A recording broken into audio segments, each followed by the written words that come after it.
Quand on a connu tout, et le contraire de tout, quand on a beaucoup vécu et qu'on est au soir de sa vie, que dire à un jeune de 20 ans?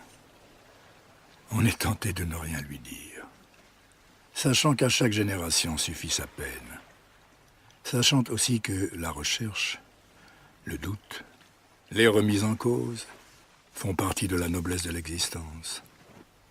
Pourtant, je ne veux pas me dérober.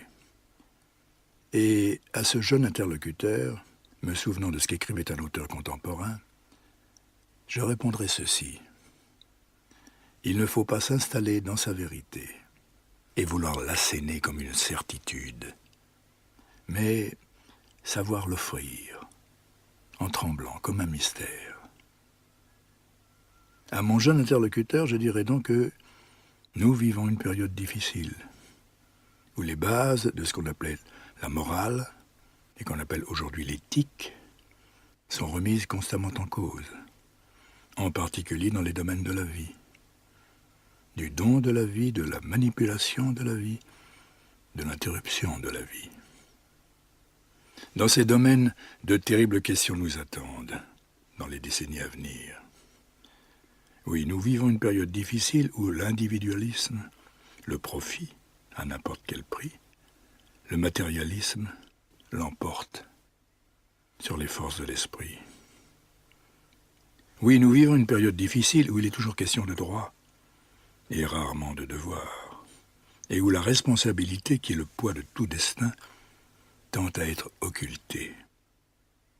Mais, malgré tout cela, je dirais à mon jeune interlocuteur qu'il faut croire à la grandeur de l'aventure humaine, qu'il faut savoir jusqu'au dernier jour, jusqu'à la dernière heure, rouler son propre rocher, qu'il faut savoir que le métier d'homme est un rude métier.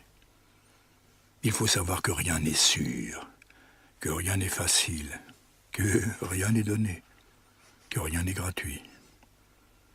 Il faut savoir que tout se conquiert, que tout se mérite, et que si rien n'est sacrifié, rien n'est obtenu. Je dirais à mon jeune interlocuteur que, pour ma très modeste part, je crois que la vie est un don de Dieu, et qu'il faut savoir découvrir, au-delà de ce qui apparaît comme l'absurdité du monde, une signification à notre existence. Je lui dirai qu'il faut savoir trouver, à travers les difficultés et les épreuves, cette générosité, cette noblesse, cette miraculeuse, cette mystérieuse beauté éparse à travers le monde. Je lui dirai qu'il faut savoir découvrir ces étoiles qui nous guident, où nous sommes plongés au plus profond de la nuit, et le tremblement sacré des choses invisibles. Je lui dirai que tout être humain est une exception, qu'il a sa propre dignité et qu'il faut savoir respecter cette dignité. Et puis je lui dirai aussi qu'envers et contre tous, il faut croire en son pays et en son avenir. Enfin, je lui dirai que de toutes les vertus, la plus importante parce qu'elle est la motrice de toutes les autres et qu'elle est nécessaire à l'exercice des autres, oui, de toutes les vertus, la plus importante me paraît être le courage.